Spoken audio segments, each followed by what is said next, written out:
மறக்காம சர்ப்ரைஸ் பண்ணுங்க. தேங்க்யூ. இந்த முதல் நாளில் இருந்தாவது நாம் ஒரு விஷயத்தை சொல்லுவோம் அந்த குழந்தைக்கு, நீ எங்கே இருக்க விரும்புகிறாய், அதற்கான பாதை இருக்கிறது, கண்டுபிடி, இந்த பாதையில் நட, you will reach your goal. இந்த நாட்டின் முதலமைச்சராக வர விரும்புகிறாயா, அதற்கென்ற ஒரு பாதை உண்டு, நட. நீ பிரதம மந்திரியாக இருக்க விரும்புகிறாயா, நட. ஒரு பேராசிரியராக வர வேண்டுமா, ஒரு பேச்சாளராக வர வேண்டுமா, பாதை உண்டு, நட. பாதையை பிடித்துக்கொள். மாய மந்திரம்லாம் கிடையாது, எல்லாவற்றையும் அடையலாம், பாதை தெரிய வேண்டும். அந்த பாதையில் இருக்கக்கூடிய நேர்மையும் உழைப்பும் உங்களை அந்த இடத்தில் கொண்டு போய் சேர்க்கும் என்கின்ற நம்பிக்கையோடு புறப்பட்டு பயிற்சி கொள்ளுங்கள். where you want to be என்பதில் தெளிவு. இரண்டாவது क्वेश्चन சொல்றேன். இப்ப யாராவது இன்னைக்கு இறந்துட்டாங்கன்னா நாளைக்கு புதைச்சிருவாங்க. அப்பாவோ அம்மாவோ தாத்தாவோ பாட்டியோ மாமனோ மாமியோ புள்ளையோ புருஷனோ யாரோ புதைச்சிருவாங்க. எதற்காக நாம் இறந்ததற்கு பிறகு நினைவு கூறப்பட வேண்டும் என்று விரும்புகிறீர்கள்? இன்றைய வாழ்க்கை அல்ல, நாம் வாழ்கின்ற வாழ்க்கை நாளைக்கு. ஏன் ஏதோ சொல்லுவாங்க, அப்துல் கலாம் சார் பத்தி எல்லாம் சொல்லுவாங்க, மேடையில கூட கேட்டோம், நம்ம இந்த பட்டிமன்றத்தில் கூட வந்துச்சு.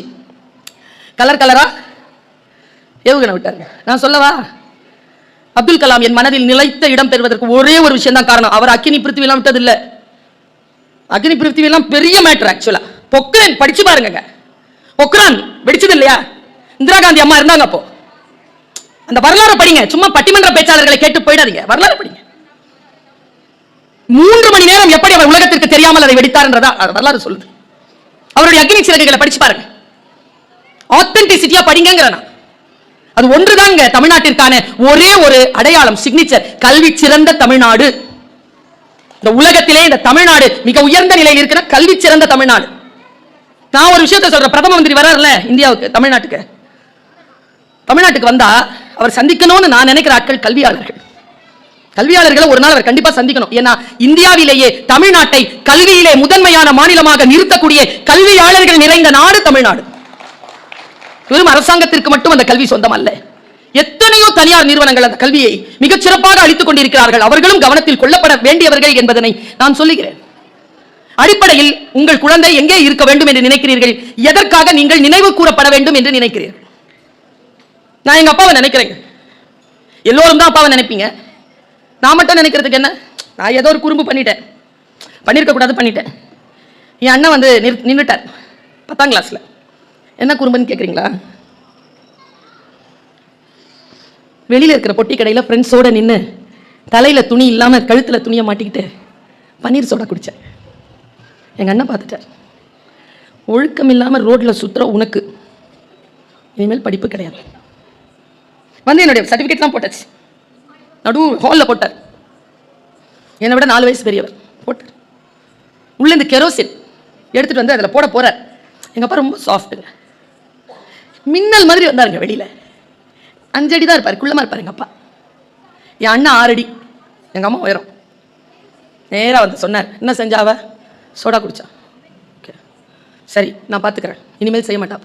இல்லை இல்லை, அவள் இனிமேல் படிக்கக்கூடாது, அவளுக்கு இனிமேல் படிப்பு கிடையாது அப்படின்னு கொளுத்த நிற்கிறார் அண்ணன். எங்க அப்பா கோவமே பட மாட்டார், எங்க அப்பா எங்க அம்மா தான் கோவப்படுவாங்க. எங்க அப்பா கோவப்பட தெரியாது. ஓடி வந்து எங்க அண்ணன் இங்க இருக்கார், எங்க அப்பா நின்று ஒரு வார்த்தை சொன்னார். இப்படி அந்த விரலை சுட்டி இப்படி குத்தி சொல்றார். எங்க அண்ணனே இதை சொன்னார் என்கிட்ட, எங்க அப்பா இறந்த அன்னைக்கு சொன்னார். இவர் இல்லைன்னா நீ இல்லை, இவருக்காக துவா செய். என்ன சொன்னார் தெரியுமா? குத்தி, இங்க பாரு, அவ ஏன் பொண்ணு, அவ உன் பொண்ணு இல்லை, அவளுக்கு எது சரி எது தவறு அப்படின்னு சொல்லி கொடுக்கறது என் கடமை, நான் பார்த்துக்கிறேன். அவ படிக்க கூடாதுன்னு சொல்ற உரிமை உனக்கு கிடையாது. அவ படிப்பா, அவ படிக்கணும், இந்த வீட்டில் தான் படிப்பா, படிக்கிற அவ இந்த வீட்டில் இருப்பா, இஷ்டம் இருந்தா இரு, இல்லைன்னா வெளில போ. எங்க அப்பா சொன்னாருங்க எங்க அண்ணன் கிட்ட. அந்த ஒற்றை சொல்லு இருக்குல்ல, நான் சொல்றேன், இன்னைக்கு இந்த வயசுல கூட தனியா இறங்கி ஒரு இடத்துக்கு போய் டீ குடிக்க தெரியாதுங்க எனக்கு, குடிக்க மாட்டேன், போக மாட்டேன். அப்பா சொன்னார், பயணத்துல கூட உட்காந்துருப்பேன், எது பயணத்திற்கானது தேவையானது எடுத்துட்டு போவேன், யாராவது கூட இருந்தா தான் போவேன். ஏதோ ஒன்று அப்பா சொன்னது சரியோ தவறோ, தந்தை எப்படி இருக்கணுமா? என் தந்தையை நான் நினைவு கூறுகிறேன், எனக்கு படிப்பு தந்ததற்காக. இந்த தேசத்தின் தலைவர்களை நான் நினைவு கூறுகிறேன், எனக்கு படிப்பு தந்ததற்காக. என் பள்ளிக்கூடத்தில் என் ஆசிரியர்களை நான் நினைவு கூறுகிறேன், எனக்கு கல்வி தந்ததற்காக. எதற்காக நீ நினைவு கூறப்பட விரும்புகிறாய்? உங்க எல்லாருக்கிட்டையும் நான் இப்ப ஜெனரலா ஒரு கொஸ்டின் கேட்கிறேன், எனக்கு இதுக்கு மட்டும் பதில் சொல்லுங்க. சத்தமா சொல்லலாம், இல்ல மனசுல சொல்லலாம். நான் டீச்சர் இல்லையா, ஒரு சின்ன டீச்சர்னா தமிழ்ல என்ன சொல்லுவாங்க? என்ன அர்த்தம் தெரியுமா அதுக்கு? ஆசிரியர். ஆசிரியர் அப்படின்னா சூப்பர் வேர்டு அது. ஆசுனா குற்றம், எரிதல்னா களைதல். குற்றங்களை களைபவர்கள் ஆசிரியர்கள். அவங்க நீங்க ஏதாவது பேப்பர் கொடுத்தா திருத்தி கொடுத்துருவாங்க. திருத்துறது எங்க தப்பு எது சரி எதுன்னு பிழை திருத்துகின்றவர்கள் ஆசிரியர்கள். உங்கள் குழந்தைகளை நீங்க ஆசிரியர்கள் கிட்ட விட்டீங்கன்னா பிழை திருத்த அனுமதியுங்கள். என் பிள்ளைய எப்படி சொல்ல போச்சு? 25 வருஷம் டீச்சர் எக்ஸ்பீரியன்ஸ்ல சொல்றேன். என் பிள்ளை பொய்யே சொல்லாது, சூப்பரா சொல்லும். எங்களுக்கு தான் தெரியும் அந்த இன்னொரு முகம். 4 பிள்ளைகளோட சேர்ந்துதான் என் பிள்ளை கெட்டு போகுது. என் பிள்ளை பச்சை பிள்ளை, 4 பேருக்கு லீடரே அதான். எங்களுக்கா தெரியாது? நீங்க பாட்ஷா படம் பாத்தீங்கன்னா அதுல ஒரு டைலாக் வரும், என் பேர் மாணிக்கம், எனக்கு இன்னொரு பேர் இருக்கு பாட்ஷா. பாட்ஷா உங்க பிள்ளைக்கு இன்னொரு பேர் இருக்கு, அந்த பேர் எங்களுக்கு தான் தெரியும். உங்களை பிடிஏ மீட்டிங்க்கு கூப்பிட்டீங்கன்னா வாங்க, புருஷன் பொண்டாட்டி 2 பேருமா வாங்க, சொல்றதை கேட்டுக்கோங்க, அவங்களோட சண்டை போடாதீங்க. சண்டை போட்டீங்கன்னா உண்மை தெரியாது. மிக நுட்பமான விஷயத்தை சொல்லிக்கொண்டு நகர்கிறேன். நான் உங்ககிட்ட ஒரு கேள்வி கேட்கிறேன், நம்ம மனசு எப்படி இருக்குங்கிறதுக்கான ஒரு கேள்வி. வெளிப்படையா சொல்லணும்னா சொல்லுங்க, இல்லைனா சைலண்டா கூட மனசுல கூட சொல்லிக்கோங்க. இங்க விருத்தாச்சலத்தில் இருக்கிறவங்க ரொம்ப நல்லவங்கன்னு கேள்விப்பட்டிருக்கேன், அப்படித்தானே? கை தட்டினா என்ன அர்த்தம்? உங்களை வச்சு சொல்லக்கூடாதுங்க, இல்லை உங்க பக்கத்தில் உட்காந்துருக்கிறவங்களை வச்சு சொல்லக்கூடாது. சிம்பிளான கொஸ்டின் கேட்கிறேன், பதில் சொல்லுங்க. 20 பேர் கியூல நின்னுட்டு இருக்கீங்க, ஒரு கவுண்டர் திறக்க போது கவுண்டர்ல பொருள் வாங்குறதோ டிக்கெட் வாங்குறதோ ஏதோ ஒண்ணு, லிமிட்டட் டிக்கெட்ஸ் தான். நீங்க நின்னுட்டு இருக்கீங்க, 3 மணி நேரமா நிக்கிறீங்க. பின்னால கியூ கூடிக்கிட்டே போது, 20 பேர் நின்னுட்டு இருக்காங்க, 3 மணி நேரமா நிக்கிறீங்க. கதவு திறக்கிறதுக்கு ஆள் வந்து உட்காரும் போது ஒரு ஆள் உங்ககிட்ட ஓடி வரான். உண்மையிலேயே நோய்வாய்ப்பட்டவரோ, பதட்டமா இருக்கிறாரு, உடம்பு சரியில்லாதவங்க, அல்லது தாய்மார், ஏதோ ஒரு தகுதி இருக்கு அவருக்கு, கியூல நிக்க முடியாது. உங்ககிட்ட வந்து கெஞ்சுறார், ஐயா நான் போய் ஃபர்ஸ்ட் ஆளா வாங்கிக்கவா? உண்மை சொல்லுங்க, முதியவர், குழந்தையை வைத்துக் கொண்டிருக்கின்றவர்கள், நோயாளிகள் வந்து நிற்க முடியாது என்னாலன்னு கேட்குறாங்க, என்ன பண்ணுவீங்க? கொடுத்துருவீங்களா? நீங்க எங்க நிற்பீங்க? கால் காட்டுங்க சார், அப்படியே விழுந்துடுறேன் நான். அடுத்தது அதான் நிற்பீங்க, போன்னு நிற்பீங்க. நான் ஒன்று கேட்குறேன், அவன் நியாயமா நீதிமா? அவன் வந்து உங்ககிட்ட பர்மிஷன் கேட்கறான் நீங்க நிக்கிறதுக்கு, நீங்க ரெண்டாவதா நிக்கிறதுக்கு, 3 மணி நேரமா நின்னுட்டு இருக்கானே, அவங்க கிட்ட பர்மிஷன் கேட்டீங்களா? உங்கள் இடத்தை நீங்கள் விட்டுக் கொடுக்கிறீர்கள் என்றால் எங்கே அவனால் நிற்க முடியாத அந்த 21வது இடத்திற்கு நீங்கள் போய் நிற்க வேண்டுமே தவிர கேட்காமல் அடுத்த இடத்தை பெற்றுக் கொள்வதற்கு நமக்கு உரிமை கிடையாது என்று அறிந்து கொள்வதற்கு பெயர் தான் கல்வி, அதற்கு பெயர் தான் நாகரிகம். யாரும் விட்டு போக மாட்டோமே, அடுத்த கடைசிக்கு முன்ன பின்னால் இருக்கிறவங்க அப்படின்ட்டு நிற்பாங்க. இந்த முறை இருக்கு இல்லையா, இந்த முறை தவறு. நான் ஒரு கூட்டத்தில் பேசிட்டு இருக்கிறேன், மிக நுட்பமான ஒரு விஷயத்தை நான் சொன்னேன். அப்போ ஒரு கலவரமான சூழல் அமைந்தது. நான் இதை அப்படியே உங்ககிட்ட கடத்துறேன். யாரை நாம் பின்பற்றுகிறோம் என்பதிலே தெளிவாக இருங்கள். நான் யாரை பின்பற்றணும்னு சொல்ல மாட்டேன், நீங்கள் யாரை வேண்டுமானாலும் பின்பற்றிக் கொள்ளுங்கள். நீங்கள் யாரை பின்பற்றுகிறீர்கள் என்பதில் தெளிவாக இருங்கள். அவருக்கு சரியான ஞானம் இருக்கா? அவருக்கு சரியான அறிவு இருக்கா? அவர் பின்னால போவதற்கு அவருக்கு தகுதி இருக்கான்னு மட்டும் பார்த்துக்கோங்க, இல்ல சூழல் சரியா இருக்கான்னு பார்த்துக்கோங்க. இப்போ இதுக்கு எப்படி நான் சொல்றதுன்னு சொல்றேன். வீட்டை இங்க எல்லாமே வந்து இயற்கை சூழ்ந்த வீடு, ஏதாவது ஒரு பூச்செடி இல்லைன்னா ஒரு பள்ளம் தோண்டன ஏதாவது ஒரு இடத்துல பார்த்தீங்கன்னா எறும்புகள் ரவுண்ட் அடிச்சுட்டே இருக்கும், பார்த்துருக்கீங்களா? ஒரு 200 300 எறும்பு ரவுண்ட் அடிச்சுட்டே இருக்கும், அது வேற எங்கேயுமே போகாது, வெறும் ரவுண்டே இருக்கும். செடியிலையும் ரவுண்ட் அடிச்சுட்டு இருக்கும். சிலது போய் செடியில என்ன வேணுமோ அதை எடுத்துக்கிட்டு கீழே இறங்கிடும், சிலது மட்டும் ரவுண்ட் அடிச்சுக்கிட்டே இருக்கும். என்னது அதுன்றது ஒரு சயின்ஸ் சொல்லுதுங்க. எறும்புகள் என்ன பண்ணுமா, ஸ்ட்ரைட்டா போய்கிட்டே இருக்குமா, அதுக்கு வாசனை தானா. போய்கிட்டே இருக்கும்பொழுது ஒரே ஒரு எறும்பு வாசனை கட்டாயோ இல்லை ஏதோ ஒரு டிஸ்டர்பன்ஸ்லையோ, ஹார்மோன் டிஸ்டர்பன்ஸ்ல அந்த வரிசையை விட்டு வெளியேறிடுமா. அது வெளியேறின உடனே சில எறும்புகள் முன்னால இருக்கிறவங்களுடைய வாசனை பிடிச்சிட்டு போயிடும், சில எறும்பு என்ன பண்ணும், இதனுடைய வாசனையில இதுக்கு பின்னால போகும். இப்போ வரிசையில் இந்த தப்புச்சு இல்ல, அந்த ஒரு எறும்பு, அதுக்கு இலக்கு கிடையாது, எங்க போகணும்னு தெரியாது அதுக்கு. அது ஏதாவது ஒரு இடத்துல போய் ரவுண்ட் அடிக்கும், எல்லா எறும்பும் அதுக்கு பின்னால ரவுண்ட் அடிக்கும். அதுக்கு ஆங்கிலத்தில் டெத் போல் அப்படின்னு பேரு, மரண குழின்னு பேர் வச்சிருக்காங்க அதுக்கு. யார் பின்னால் போகிறோம், யார் பேச்சை கேட்கிறோம் என்பதிலே கவனம் என் தமிழ் உறவுகளே. யார் எது பேசினாலும் ஆத்தென்டிசிட்டி இல்லாம அதை நீங்கள் நம்ப வேண்டாம். நான் உங்கள் எல்லோரிடத்திலும் சொல்லுகிறேன், ஆர்ப்பாட்டமாகவும் அறிவுபூர்வமாகவும் பேசுகின்றவர்களின் பேச்சை அல்லது நகைச்சுவையாக பேசுகின்றவர்களுடைய பேச்சை கேட்டு கேட்டு பழக்கப்பட்டு போனோம். நாம் அறிவார்ந்த அமைதியாக ஆர்ப்பாட்டம் இல்லாமல் நம் வாழ்க்கையை மாற்றி போடக்கூடிய சொற்களை வைத்துக் கொண்டிருக்கின்றவர்கள் பிரபலமடையாமல் சும்மா இருக்கிறார்கள். பேச்சை கேளுங்கள். யார் வந்து உங்கள் முன்னால் நின்று பேசுகிறார்களோ அவர்களுடைய பேச்சை முழுமையாக கேட்கக்கூடிய அந்த ஆர்வம் நமக்கு இருக்க வேண்டும். ஏனென்றால் நான் ஒரு ஆசிரியையாக சொல்லுகிறேன், உலகத்திலேயே உயர்ந்தது எது என்றால் லிசனிங் ஸ்கில்ஸ். கேட்கும் திறன் யாருக்கு இருக்கிறதோ அவன் தாங்க பெரியாள். அவன் தான் வாழ்க்கையில் சில விஷயங்களை ஜெயிக்க முடியும். நான் ஒரு பேரண்ட்டுக்கு இன்னைக்கு ஒரு கவுன்சிலிங் பண்ணி அனுப்பினேன். நான் சொல்றது நுட்பமா தெரிஞ்சுக்கோங்க. ஒரு குழந்தை நல்லா வளர்தா, 98 மார்க் வாங்குதா, சூப்பர் குழந்தை நீங்க முடிவு பண்ணாதீங்க. ஒரு குழந்தை 60 தான் வாங்கும், 65 தான் வாங்கும். சில குழந்தை ஃபெயிலா கூட போகும், ஆனா அந்த குழந்தை வாழ்க்கையில் ஜெயிச்சிடும். அப்போ ஒரு ஆசிரியரா நான் என்ன சொல்ல விரும்புறேன், குழந்தையை கவனிங்க. நீங்க சொல்ற பேச்சை கேட்கக்கூடிய அமைதி தன்மை அதுக்கு இருக்கான்னு பாருங்க. சொல்ற பேச்சை கேக்குதான்னு பாருங்க. உதாரணத்துக்கு லைட் ஆஃப் பண்ணிட்டு படுக்க போப்பான்னு சொன்னீங்கன்னா ஒழுங்கா லைட் ஆஃப் பண்ணிட்டு போறானான்னு பாருங்க. பேச்சை கேட்கலன்னு வச்சுக்கோங்க, லிசனிங் ஸ்கில் இல்லைன்னு அர்த்தம். அவன் அடமெண்டா இருக்கிறான்னு இல்ல அர்த்தம், லிசனிங் ஸ்கில்ஸ் இல்ல. லிசனிங் ஸ்கில்ஸ் அப்படிங்கிறது கேட்கும் திறன் என்பது நீங்கள் பேசுவதற்கு ரெஸ்பாண்ட் பண்றானான்னு பாருங்க. ரியாக்ட் போமா அப்படினு போய்ட்டானா ரியாக்டிவ் குழந்தைகள் இடத்தில் லீடர்ஷிப் இருக்காது. யார் ஒருவர் ரெஸ்பாண்ட் பண்றாங்களோ, பல இடங்கள்ல நான் சொல்லியிருக்கேன். என்னுடைய தாயார் எனக்கு அந்த பயிற்சி கொடுத்திருக்காங்க. 12 வயசுங்க எனக்கு. 6ஆம் கிளாஸ் படிச்சிட்டு இருப்பேன். மத்தியானம் சாப்பாட்டுக்கு வருவேங்க, பசியோடு வருவேன். நல்லா சமைச்சு வச்சுட்டு, சமைக்கவும் செய்ய மாட்டாங்க, வெஞ்சனம் மட்டும் வச்சுக்கிட்டு சாதம் அப்பதான் வெந்துட்டு இருக்கும். வந்த குழந்தைக்கு என்ன தெரியுமா வேலை கொடுப்பாங்க, படுத்துட்டு இருப்பாங்க. நல்லா அந்த திருப்பார் கடல்ல பள்ளி கொள்ற பெருமாள் மாதிரியே படுத்திருப்பாங்க. வா, எத்தனை மணிக்கு போனோம், 3/4 மணி நேரம் இருக்குமா, சரி போய் கிச்சன்ல சாதம் வெந்துச்சான்னு பாரு, வெந்துச்சுன்னா கொஞ்சம் தண்ணி மட்டும் ஊற்றி சிம்ல வை, போய் அந்த பல்கனியில் துணிலாம் காயப்பட்டிருக்க, மழை வர மாதிரி இருக்கு, எடுத்து இந்த பக்கம் போடு.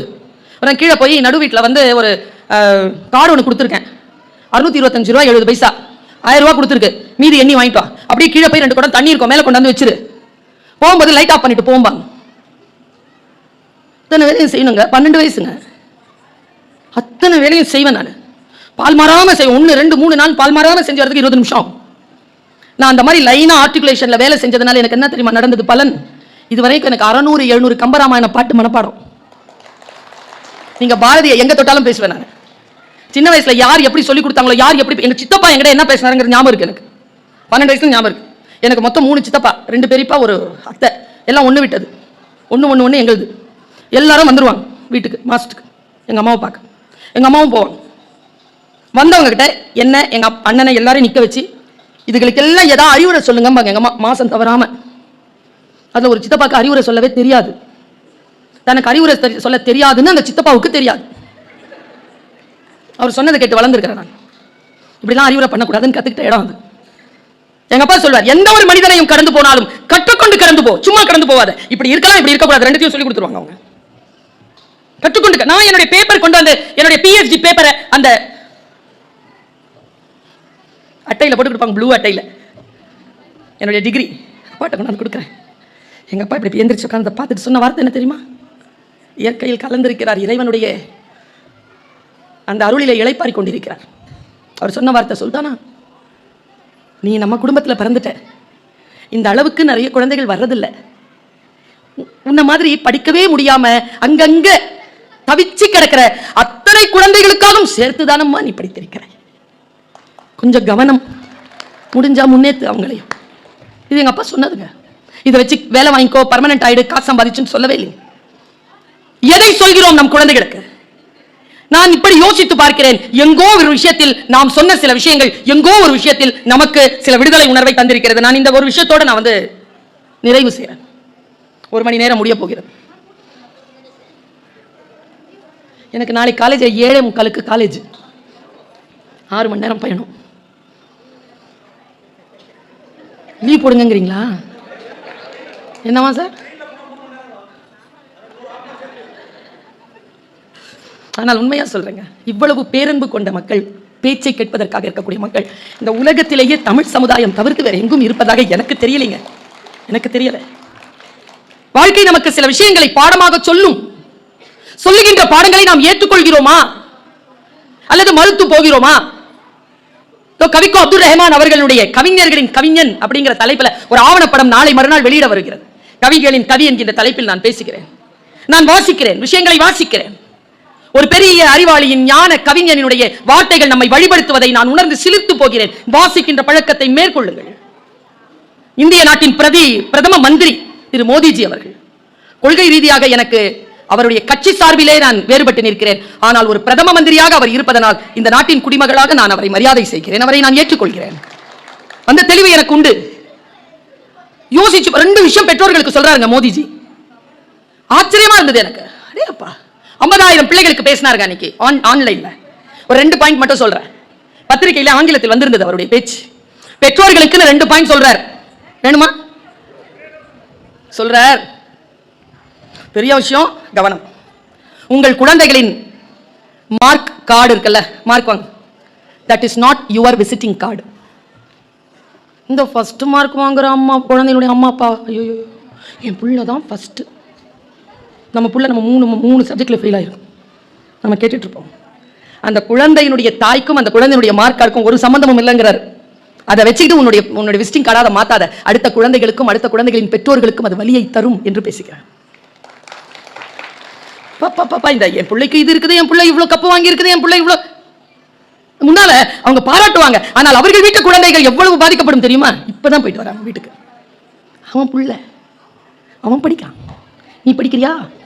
ஒரு குழந்தைக்கு திட்டு வாங்குறதுக்கு நீங்க உங்க பையனுடைய கப்பு காட்டுறீங்க. நான் ஒரு விஷயம் சொல்லவா? வெற்றி பெற்றவர்களை பார்த்து சொல்லுகிறேன். நான் வெற்றி பெற்றவர்கள்.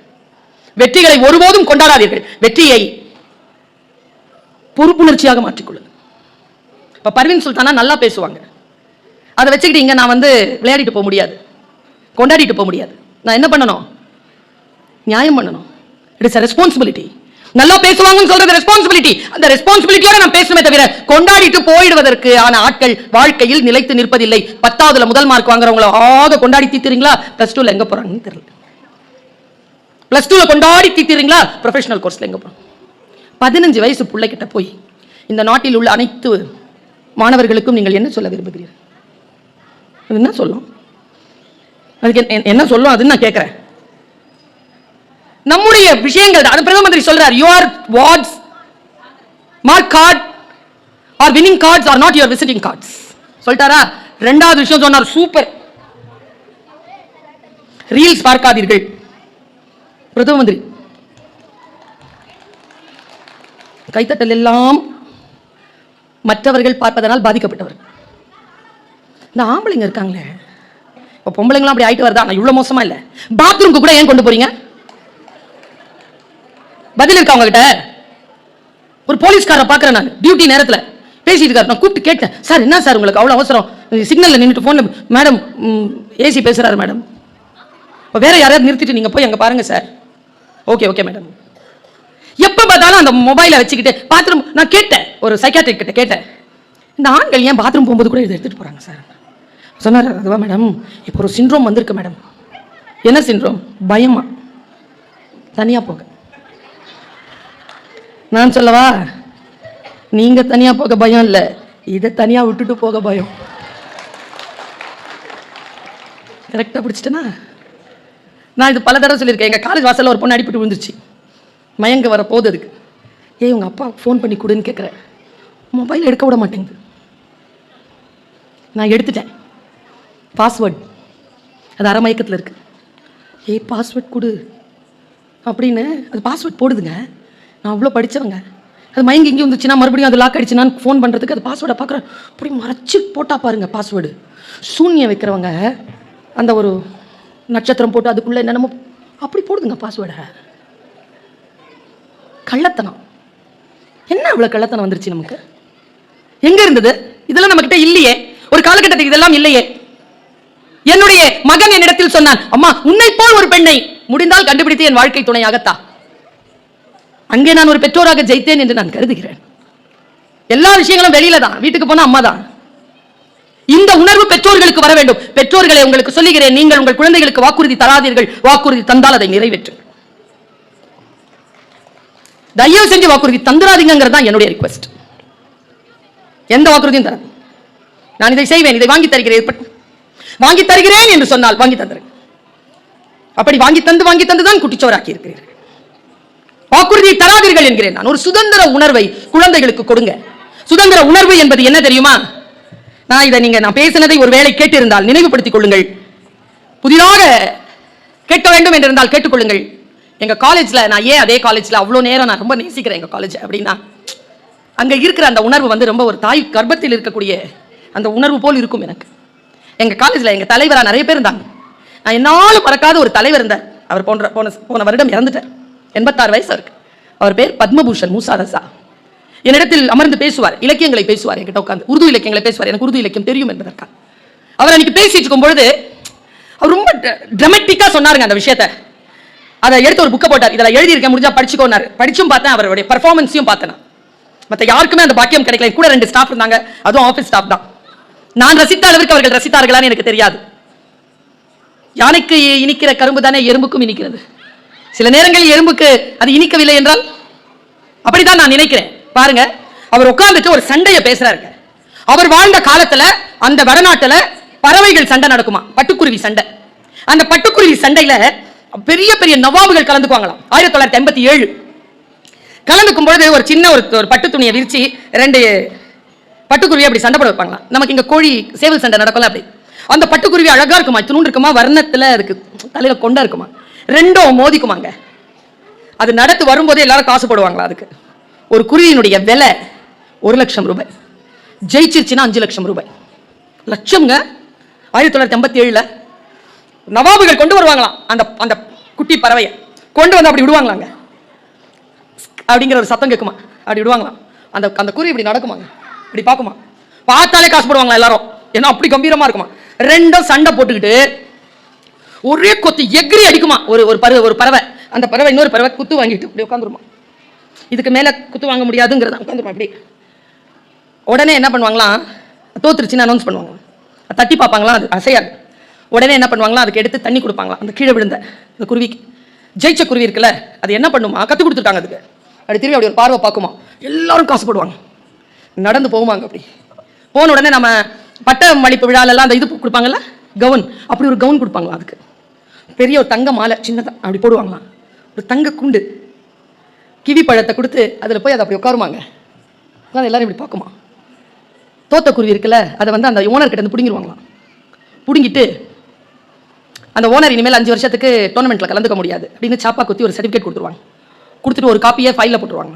போட்டுட்டு என்ன தண்டனை தெரியுமா, தண்ணி குடிச்சது கொஞ்சம் தெளிவாக இருக்கும்ல, அந்த குருவி எப்படி பண்ணுவாங்களாம், அது கொஞ்சம் கொஞ்சமாக தெம்பு பெறும். கொண்டையை அறுப்பாங்களாம்.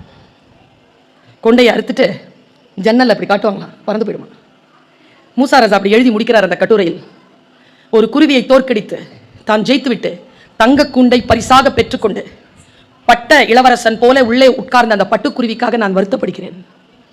தோற்று போனாலும் தன் அழகை பறிகொடுத்தாலும் சுதந்திரத்தை பரிசாக பெற்றுக்கொண்ட அந்த தோற்று போன குருவிக்காக நான் சந்தோஷப்படுகிறேன் எழுதுவார்கள். எதை இழந்து நீங்கள் எதை பெறுகிறீர்கள்? சுதந்திர உணர்வோடு இருங்கள். பெண்களை, ஆண்களை, குழந்தைகளை, முதியோர்களை சுதந்திர உணர்வோடு இருங்கள். சுதந்திரம் என்பது அடுத்தவர்களுடைய எல்லைக்கோட்டை கடப்பதல்ல. உங்களுடைய எல்லைக்கோட்டில் யாரும் வராமல் தடுத்து நிறுத்தி உங்களுடைய சுயமரியாதையுடன் நீங்கள் வாழ்வது. நான் அப்படித்தான் வாழ்ந்து கொண்டிருக்கிறேன். அந்த வாழ்க்கை நான் சார்ந்திருக்கக்கூடிய என் தமிழினத்தில் ஒவ்வொருவரும் வாழ வேண்டும் என்பதற்காக தெரு தெருவாக போய் பேசிக் கொண்டிருக்கிறேன். நிறுவனமாக போய் பேசிக் கொண்டிருக்கிறேன். சுயமரியாதையுடன் இருப்போம், சுதந்திரத்தை சுவாசிப்போம், அறிவை பெறுவோம். ஒளி உறும் அறிவுதான் இந்த உலகத்தில் மற்றவர்களையும் நம்மையும் சரிநிகர் சமானமாக வைக்கும்.